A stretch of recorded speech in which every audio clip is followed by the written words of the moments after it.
You will notice that I flipped the script a little bit on you this week for our order of lecture and our order of tasks. There's a good reason for that.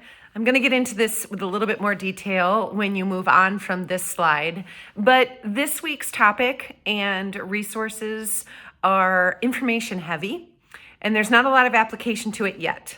I'm introducing collaboration to you this week so that we can use it and apply it later on.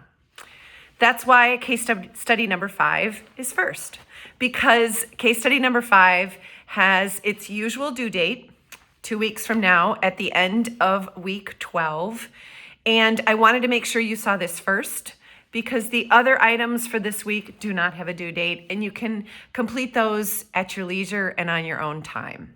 So let's dive into case study number 5. It looks very, very different, and I'm hoping it's a little bit of a relief for you. What I'm asking you to do for case study 5 is summarized on this slide in 3 steps. It will also have explicit detail in the assignment link where you turn it in.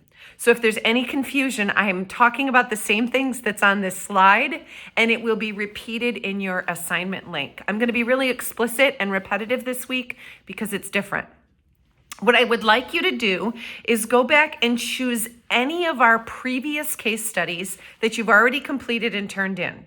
That's case study 1 through 4. Case study 1 was about MTSS and eligibility. Case study number 2 was about family partnerships. Case study number 3 about free and appropriate public education. And case study number 4 about least restrictive environment. Before you go back and choose, please make sure you've looked at all the requirements for this assignment first. Once you've gone through all the requirements and you've chosen your case study, you have 3 things to do to that case study, 1 through 4. And you're going to turn it in as case study number 5. We're not going to introduce a new case study for number 5. You're going to go back, take a second look, edit, clarify, add to one of your previous case studies. So the 3 things you need to do is the first thing you need to do is go back into Blackboard and carefully read all of my feedback.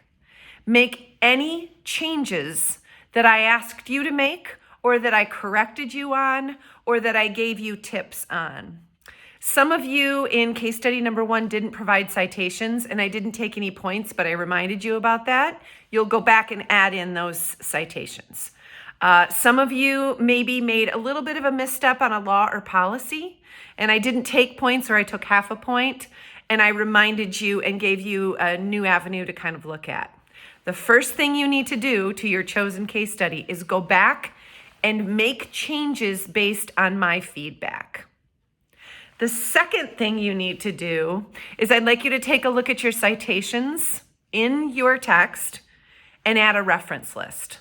So what I'm asking you to do for this second part is really go back and make sure you followed APA citations and references. Make sure they're correct. Make sure anything that's not your original idea is cited, and make sure you have a reference list at the end. This is probably a little bit of added work for some of you.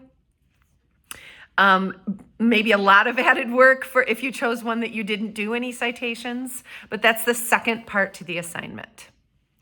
Lastly, and everybody's going to do this one and add a new part to either case study 1, 2, 3, or 4, you're going to add a section 5.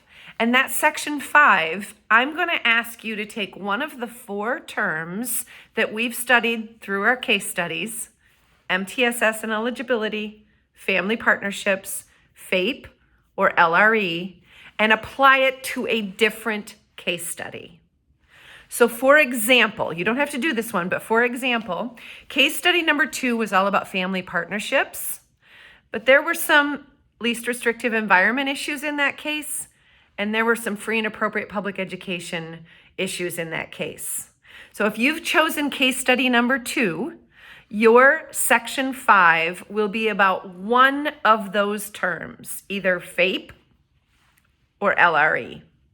Essentially, what I'm asking you to do is apply one of the focuses from another case study to a case study that wasn't originally intended for that term. I don't want to get too far in the weeds on this because I think the more I talk about it, the more confusing it's going to get. But if you'll check out the assignment link, it'll have explicit instructions. Again, as an overview, you're going to choose one of your case studies that you've already done, 1 through 4. You're going to go back and make any corrections or additions based on my feedback. You're going to make sure the in-text citations and you have a reference list, and you're going to make sure they're almost perfect. And lastly, you're going to add a section 5. You're going to apply one of our 4 case study terms to a new and different case study. You are free to stop the slides right now and check out the assignment link and the explicit description that's there. Please contact me right away if you have any questions about this assignment, as it is really different.